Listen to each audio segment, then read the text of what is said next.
Welcome to Karma Chronicles. Please like the video and subscribe. Let's begin. Dinner at mom and dad's has become a minefield. I slide into my seat at the end of the table, already aware of the weight pressing down on me. So, Ella, how's the job search going? Mom asks, her tone a little too sweet.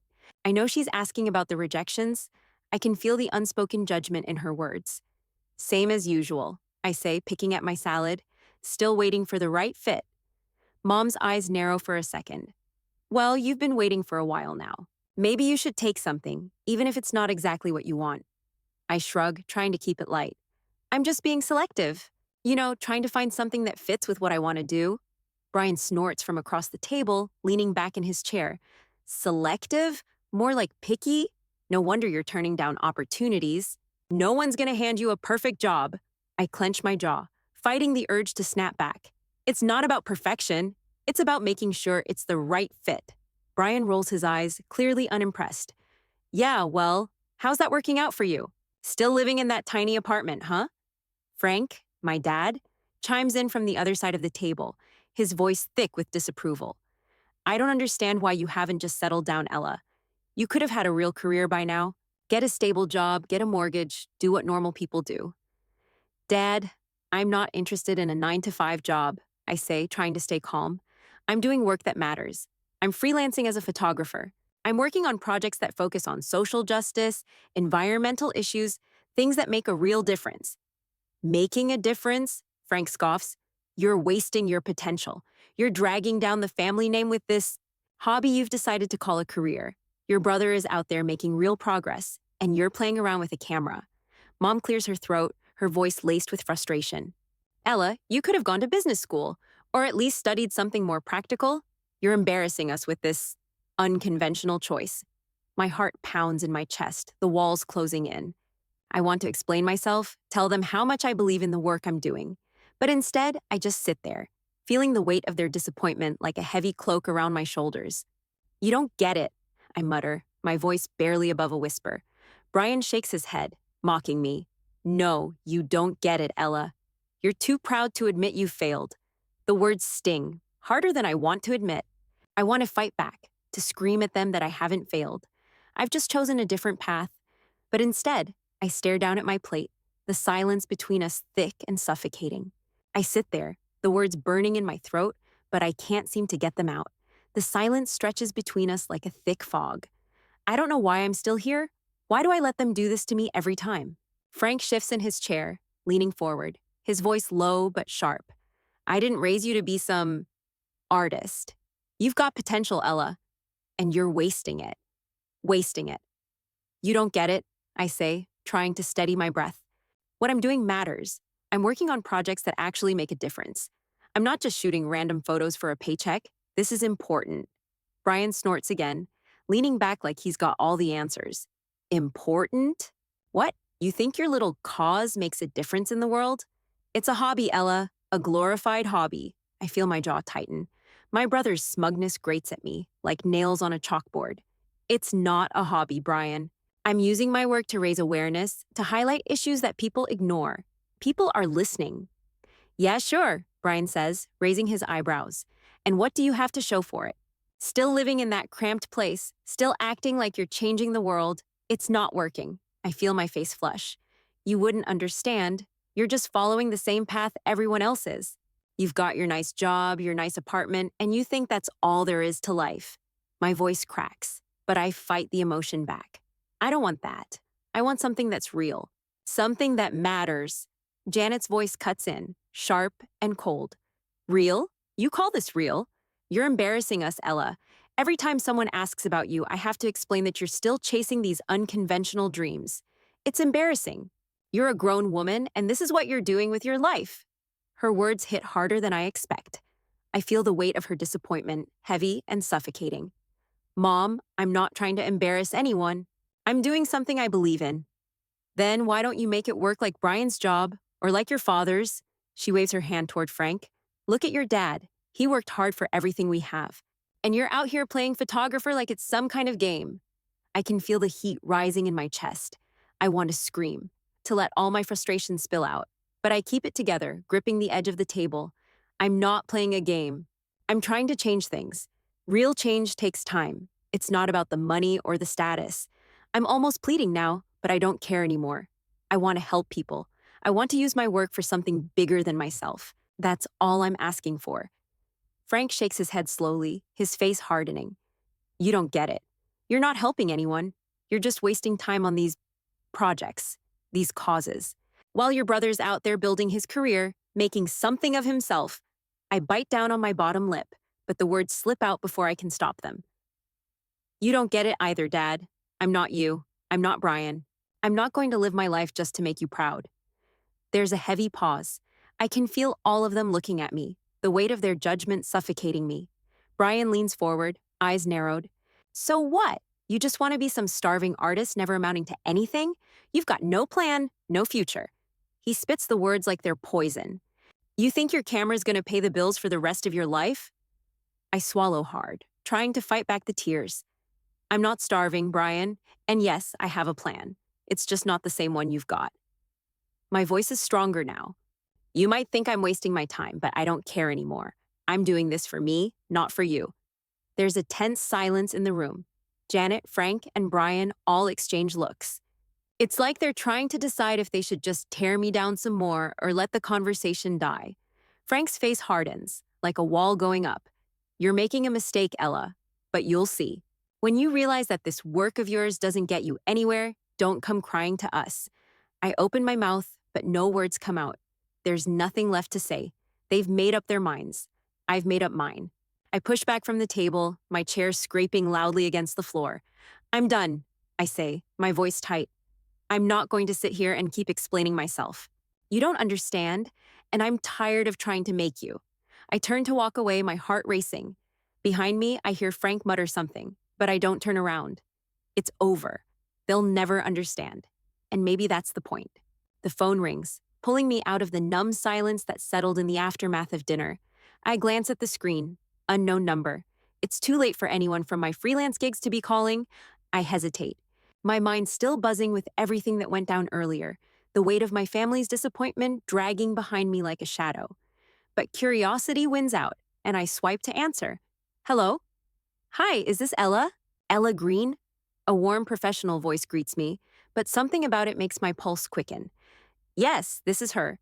I'm calling from the Global Impact Photography Contest.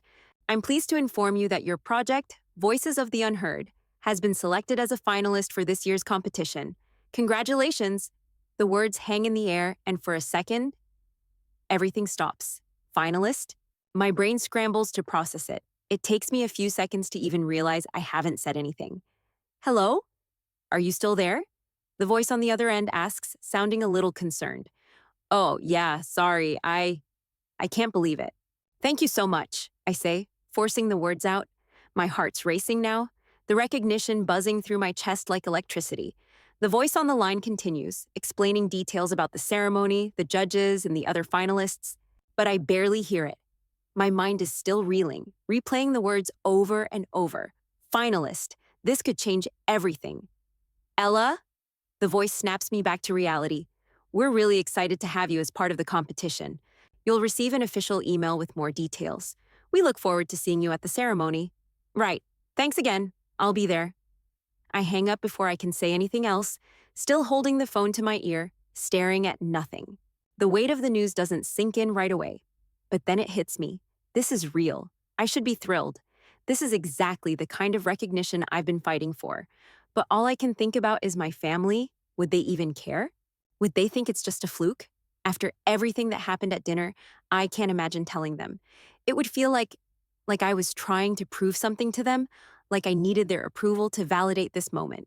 I grab a glass of water, trying to steady myself. But the thought of walking into that ceremony, standing in front of those judges, the other finalists, the photographers I admire, makes my stomach flip. I can't deny it. This is a huge deal. But I can't shake the feeling that no matter how much I achieve, it won't matter to my family. It'll never be enough. The phone buzzes on the counter, pulling me back. I glance at the screen. It's Brian. I ignore it, setting the phone back down. The idea of hearing his voice right now, of dealing with his sarcasm, feels like too much. I'm not in the mood for it. I walk over to my desk, staring at the framed photo of a protest I shot a few years ago, a reminder of why I do this. It wasn't for the accolades. It wasn't for their approval. It was because the stories I capture matter, because they have the power to change things, to make people think. I look back at my phone. The ceremony's coming up, and I know I should tell someone. Shouldn't I share this with my family? But I don't want to play their game. I don't want to go into this hoping for their validation. I don't need them to make me feel like I'm worth something. I make up my mind. I'll go. I'll stand there, on that stage, if they call my name, and prove to myself that this, what I'm doing, is valuable. Not for them. Not for anyone else. Just for me. I breathe out slowly, letting the decision settle in my chest. The rest doesn't matter. What matters now is that I'm doing what I believe in. And that has to be enough. I sit down, pulling up my calendar to mark the date of the ceremony. There's no going back now. The night of the ceremony arrives, and I can't shake the nervous energy thrumming through my body. The venue is massive, the kind of sleek, high-ceilinged space that makes you feel small, like you don't quite belong. Everywhere I look, there's someone in a perfectly tailored suit or designer dress. Their faces a little too polished, their confidence a little too practiced. It's like everyone here has done this 100 times before, and I'm the outsider. I slip through the crowd, trying not to seem too out of place. My heels click on the polished floor, and I'm acutely aware of every step, every shift in my posture. My outfit feels cheap in comparison, like I tried but didn't really succeed. I know it's stupid to care about that right now, but I do. The event is a blur of faces and laughter, handshakes and polite smiles. I nod along, but inside, I feel like I'm drowning in a sea of people far more successful than me. They're all talking about their latest projects, their partnerships with high-end brands, their next big opportunities. I smile and listen, but I can't stop the voice in my head whispering, "You don't belong here. They'll figure you out." The moment the ceremony starts, I find a seat toward the back, hoping no one will notice how out of place I feel. The presenters move quickly through the categories, listing off names of people I've never heard of, all these photographers I'm supposed to admire. Then it's time for my category. Now, we move on to the finalists for environmental impact in photography. I straighten up, my stomach flipping. The room quiets down, all attention shifting to the stage. I can't breathe. My heart's hammering in my chest. They call the first finalist, then the second, and finally, the last name. Ella Green, Voices of the Unheard. For a moment, everything goes silent in my head. I blink, trying to process what just happened. My name, my project. The one I fought for, struggled with, defended. It's being recognized in front of all these people. I stand up so fast, I almost knock over my chair. My legs feel like they're made of rubber, but somehow I walk toward the stage without tripping. The applause hits me like a wave. I feel like I'm underwater, the sound muffled and distant, the floor uneven beneath me. They hand me the trophy. It's heavier than I expected, the metal cool against my palm. I look out at the crowd, my heart racing, and for a split second, I wonder if they all see me the same way my family sees me, like I don't belong. But then I push the thought away. This isn't about them. I take the mic, my fingers trembling slightly as I hold it. I try to steady my breath, but the nerves won't go away. The lights are bright, blinding almost, but the faces in the audience are blurry, a sea of shapes and shadows. My voice catches and I clear my throat. Thank you. This is an incredible honor. I can't stop the nervous laugh that escapes my lips. I feel like I'm failing at this, at saying something meaningful. But I push on.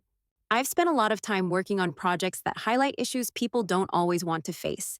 Sustainable living, climate change, the voices of those who are often overlooked.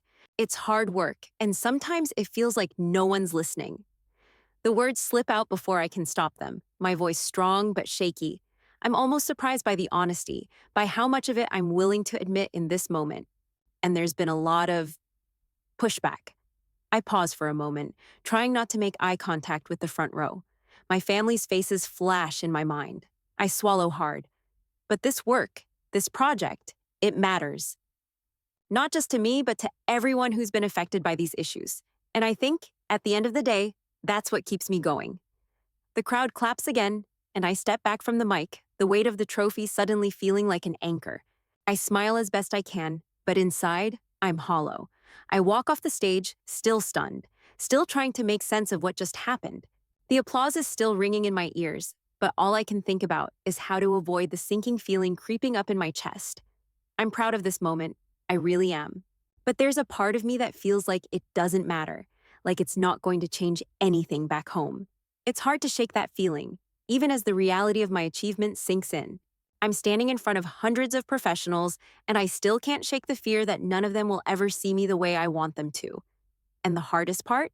I know deep down that no matter how far I go, how much I accomplish, it's never going to be enough for my family. But tonight's for me. I step back into the crowd, the trophy still clutched tightly in my hand. The feeling of validation is overwhelming, but it's also strangely isolating. Maybe that's the price of staying true to yourself. I step away from the crowd, my trophy still heavy in my hands, and find a quiet corner by the drinks table. The weight of the evening is settling on me, and for the first time, I let myself breathe. The applause still echoes in my ears, but now there's space for the truth to settle in. I did it. I pull my phone from my purse, needing to feel connected to something real, something familiar. The screen lights up with a string of messages. Brian's text is the first I see. His words short but dripping with sarcasm. Nice job, Ella. Who knew a camera could do so much? Finalist life. My stomach tightens. I read it again, slower this time, trying to pick out anything that feels genuine, but it's just as hollow the second time. I know what this is. A way for him to say, "See? I told you it wouldn't last. But hey, I guess you got something out of it." It stings, and I can't help but feel that bitter ache of being misunderstood. Again. I swipe past his message, barely letting it register, and move to the next ones. Janet's is first. "I'm so proud of you, Ella. But it's still not a real career. Just don't lose sight of the bigger picture. It's nice to have a hobby, but don't let it be your whole life." Her words hit like a slap. Pride mixed with that familiar tone of "you could do more." She's proud, sure, but only on her terms, not the ones I've set for myself. I read the message twice, trying to figure out if I'm imagining it, but I'm not. It's her way of saying "good for you," but with the weight of her judgment tucked behind the words. As if all of this, the award, the recognition, doesn't really count. It's not a real job. Then there's Frank's message. "Well, Ella, it's a nice trophy, I suppose. But remember, a good career needs stability. This doesn't change the fact that you still need a plan." A plan. My chest tightens, and for a split second, I feel that knot of frustration rise again. A plan. Like I haven't spent years figuring out exactly what I'm doing. Like I haven't fought for every inch of this career. But no matter how much I accomplish, it'll never be enough. Not for him, not for any of them. I exhale sharply, feeling the weight of their conditional approval settle like a stone in my stomach. They don't get it. They'll never get it. And maybe that's something I have to accept. I don't respond. Not to any of them. Not tonight. Not yet. Instead, I focus on the trophy in my hands. I run my fingers over the cool metal, the engraving on the base catching the light. It's simple, but it's mine. My achievement. Something that belongs to me and no one else. For the first time in a long while, I don't feel the pull to seek approval from my family. I know now that it doesn't matter. I push the phone back into my bag and slip it under the table. The ceremony has ended, and the crowd begins to thin out, but I stay in my quiet corner, letting the night settle around me. I don't feel the need to celebrate with anyone else. I don't need to prove anything to anyone, not even to myself. It's hard, though. The quiet, the isolation. I've spent my whole life trying to win their approval. But tonight, I didn't need them. And for once, that feels like freedom. Later, as I walk through the city streets to catch a cab back to my hotel, the weight of the trophy shifts in my hand, and I feel the heaviness of the night press into my bones. But it's a different kind of weight now. Not the crushing pressure of expectations, but the quiet, steady realization that I've changed. And in a way, so has everything around me. I can't shake the thought. My family hasn't changed. They're still stuck in their version of success. But I'm not, and that's the hardest part to admit. I've grown past them, and they'll never fully see it. But for the first time, that feels like enough. It's a Saturday afternoon, and I've just gotten back from a shoot when I hear the knock at my door. At first, I ignore it, thinking it's some kind of mistake, maybe a delivery. But the knock comes again, more insistent this time. I open the door, and there they are, Mom, Dad, and Brian, standing awkwardly on my doorstep, looking like they just stepped out of a meeting with the Family Reconciliation Handbook. The sight of them all of a sudden feels wrong. "Ella," Mom says, her voice softer than usual, like she's trying to coax me into something. We wanted to talk." My stomach twists.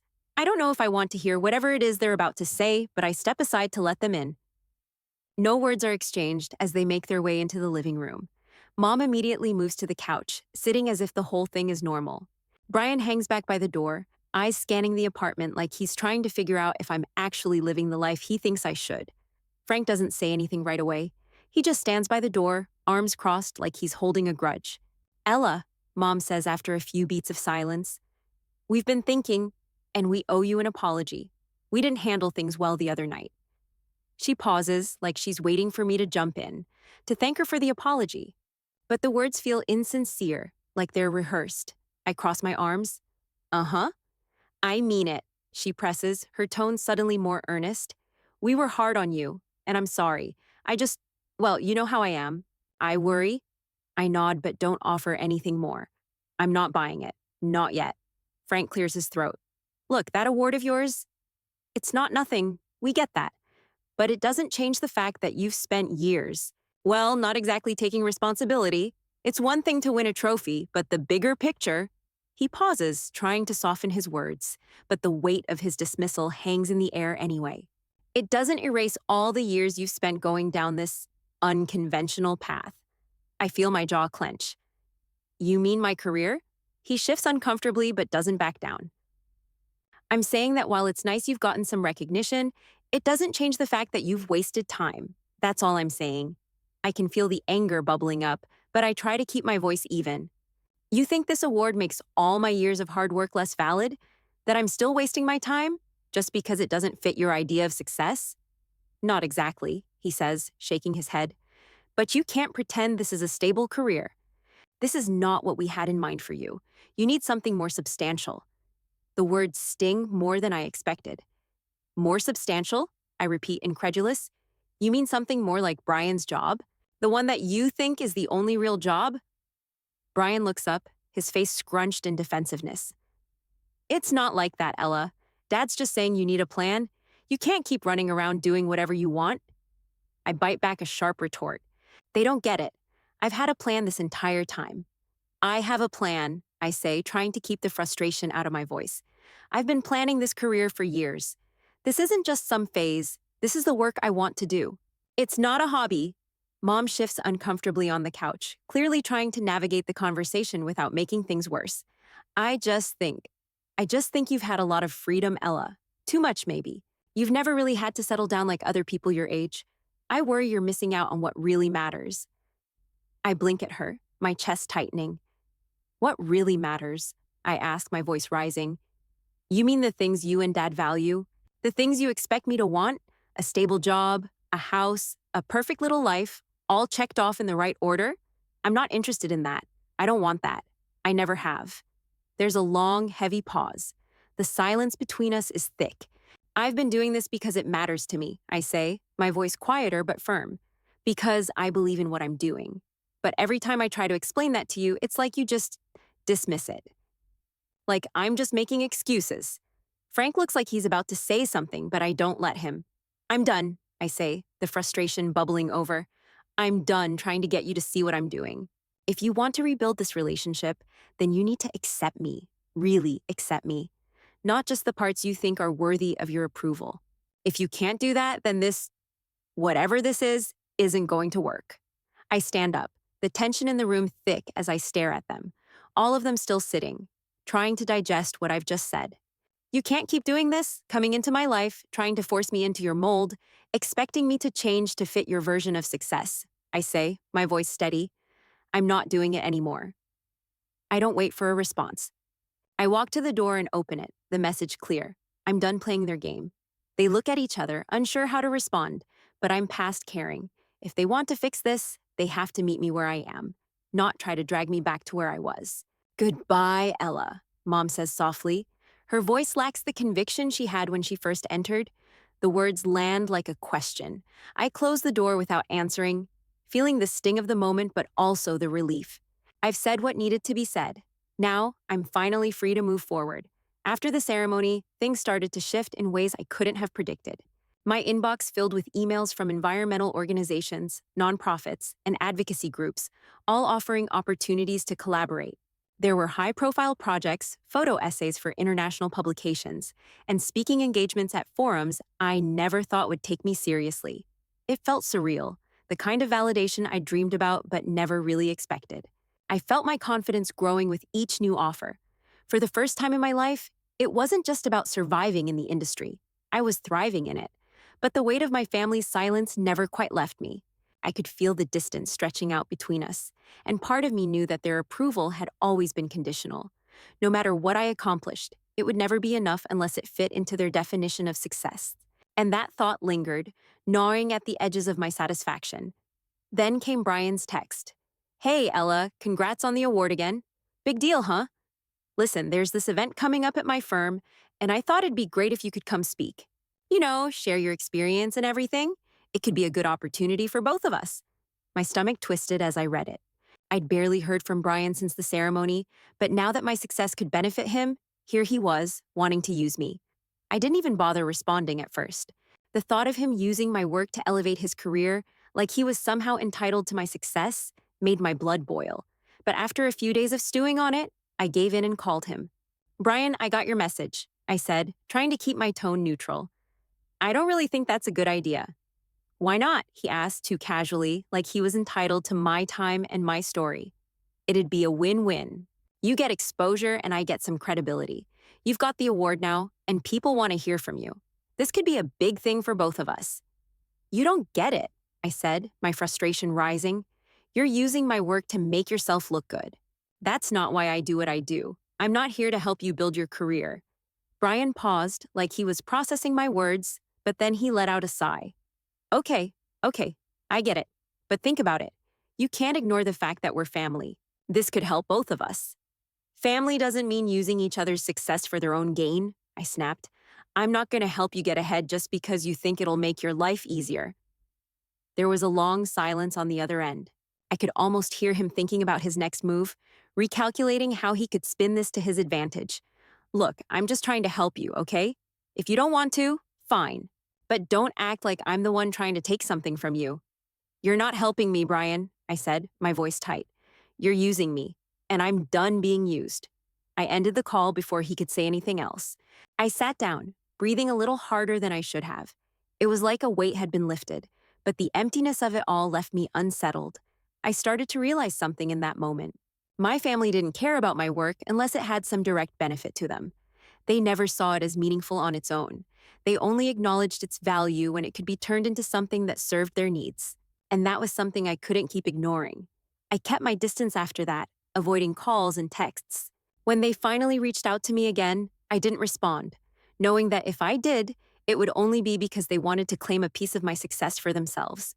I realized that if I was ever going to make it in this world, on my own terms, for my own reasons, I needed to stop letting them define my worth.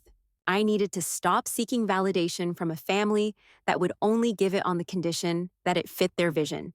So I focused on my work, the projects, the collaborations, the meaningful photo essays.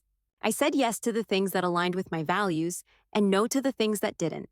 It felt good to put myself first, to prioritize the work I believed in over the expectations they'd piled on me. The offers kept coming, each one a reminder that I was making the right choice. And slowly, I began to accept that the recognition I'd always longed for, real recognition, not the conditional kind, was happening on my own terms. For the first time in my life, I felt fully aligned with what I was doing. And that was enough. A few weeks after my decision to distance myself from my family, I received an email that shook me to my core. It was from one of the most respected environmental magazines in the industry. They'd seen my work, specifically my project on sustainable living, and they wanted to offer me a full-time position as a staff photographer. The position was based in another city, far from everything I'd known. The offer came with a competitive salary, access to high-profile projects, and, most importantly, the chance to work on real, global environmental change. At first, I stared at the screen, unsure if I was even reading it right. The opportunity was everything I had ever wanted. A chance to make a true impact on the issues I cared about, to build my career even further, but the weight of the decision hit me hard. Moving would mean leaving behind everything I'd known. It would mean leaving my family, leaving them behind for good, for a career that, in their eyes, would never be real enough. I sat there for hours, weighing the pros and cons, On one hand, it was the opportunity of a lifetime, the kind of breakthrough I'd been dreaming of. On the other hand, it would mean cutting the last ties I had to a place, a family, that never truly saw me for who I was. I knew what I had to do. I pulled up my phone, found my family's contact thread, and stared at it for a long moment. My thumb hovered over the screen. I wasn't sure what I was going to say yet, but I knew it had to be done. It was time to break the news. I typed, "I've decided to accept the job offer. I'll be moving to Portland in 2 weeks to start working at Green Horizons magazine. I know this is a big change, but it feels like the right move for me." I hesitated for a moment before hitting send. No turning back now. The response came almost immediately. Brian's text was first. "Portland? Seriously? You're just going to leave? Again?" I could almost hear the disbelief in his voice, even through text. I didn't respond right away. Instead, I sat back, letting the message sit in the air. Then, my mom's message popped up. "Ella, we need to talk about this. Moving away again? You're just running from us. You can't keep doing this. We need you here." I felt a flicker of guilt, but it was fleeting. I wasn't running from them. I was moving forward, in a direction that was mine. And then Frank's message came through, even colder than the rest. "Don't think this changes anything. You've made your choice, and it's a shame. You're abandoning us again. You should know that." I let out a slow breath, the familiar sting of their disappointment biting at me, but it didn't hurt the way it used to. In some way, it felt like a release, like I was finally cutting the last thread that had kept me tied to their expectations. I didn't respond. Not then. I put the phone down and let the reality of it settle in. 2 weeks later, I packed my things, said my goodbyes, and left behind the city that had been my home for so long. The move to Portland wasn't easy, but it was necessary. I stepped into a new chapter, one where my success wasn't defined by my family's approval, and I didn't have to justify my choices to anyone. The job itself was everything I'd hoped for. I worked on projects that had the potential to shift perspectives and push boundaries. The magazine was exactly the kind of platform I needed to get my message out to a larger audience. Each day felt like a fresh start. I could walk into the office without feeling like I had to apologize for what I was doing or explain why it mattered. I wasn't just a photographer, I was part of something bigger. And every shoot, every article, every campaign felt like I was building the foundation for something that truly made a difference. And for the first time in my life, I felt empowered. I felt like I was doing exactly what I was meant to do. No strings attached, no compromises, no conditions. In Portland, my life became my own. My success, my values, my voice. Finally, they belonged to me. I still heard from my family, sporadically. Brian tried to reach out once, asking me to help him with a project. It was the same game, just with a new spin. I ignored him, just as I ignored the endless guilt trips from my parents. There was a sense of peace that settled over me as the months went by. I was building my career, and more importantly, I was building a life that felt true to who I was. For the first time, I wasn't asking for anyone's permission. This was my beginning, my own. 2 years had passed since I left everything behind, and it still felt like the right decision every single day. I'd built a career that not only felt fulfilling, but was also making an actual difference in the environmental field. My byline was now in top publications, I was giving talks at conferences, and my work was being featured in major exhibitions. I had my own voice, my own platform, and it was mine alone to build. But with success came the occasional reminders from my family, messages here and there, always asking how I was doing, but never really engaging with what I was doing. The distance had created a strange dynamic. They'd gotten used to the fact that I wasn't going to change, but it was clear they still didn't fully understand my choices. They tried to be supportive now, but their comments always had that undertone of concern. Brian texted me just last week, asking how the photography business was going. I rolled my eyes. Business. He never did get that what I was doing wasn't just about turning a profit. My parents. They'd gotten better at pretending they were okay with it. Mom would occasionally send me a message after seeing one of my pieces in a magazine or an article about sustainable living. "Great work, Ella. Glad to see your name out there." But there was always a hesitation, a distance in the way she phrased it, as if, even after all this time, she still couldn't fully accept it. I'd gotten used to it. I didn't need their approval anymore. It took me a long time to realize that, but now it felt like freedom. I reflected on how far I'd come, how much had changed since I walked away from them, and from everything that wasn't true to me. Back then, I was scared. I thought I was running away from something, but I wasn't. I was running toward myself, toward a future that I wanted to build. And here I was, in this new life, a life that made sense to me. I stood in my small Portland apartment, looking out over the skyline, the city bustling below. It was a far cry from the house I grew up in, from the place where I always felt like I was trying to fit into a mold that wasn't meant for me. Now, I was exactly where I needed to be, doing work that mattered, that fit me. True success, I'd realized, wasn't about family approval, accolades, or having everyone see eye to eye with your choices. It was about doing what felt right, regardless of the noise around you. It was about looking at the life you built and knowing without a doubt that it was your own. I didn't need them to see it anymore. I didn't need anyone to validate me. The work spoke for itself. As I checked my phone, another message popped up. It was from Mom. Just saw your latest article in Echo Life. Really proud of you, Ella. I'm still not sure I get it all, but I'm happy for you. A small smile tugged at my lips. It wasn't the kind of recognition I once hoped for, but it was enough. Maybe she'd never fully understand. Maybe none of them would, but I had my peace now, and that was enough. I set the phone down, letting the quiet of my apartment settle over me. My career was mine. My choices were mine. And for the first time in my life, I felt truly at home in my own skin. I'd found my true purpose, and that was a success I could be proud of.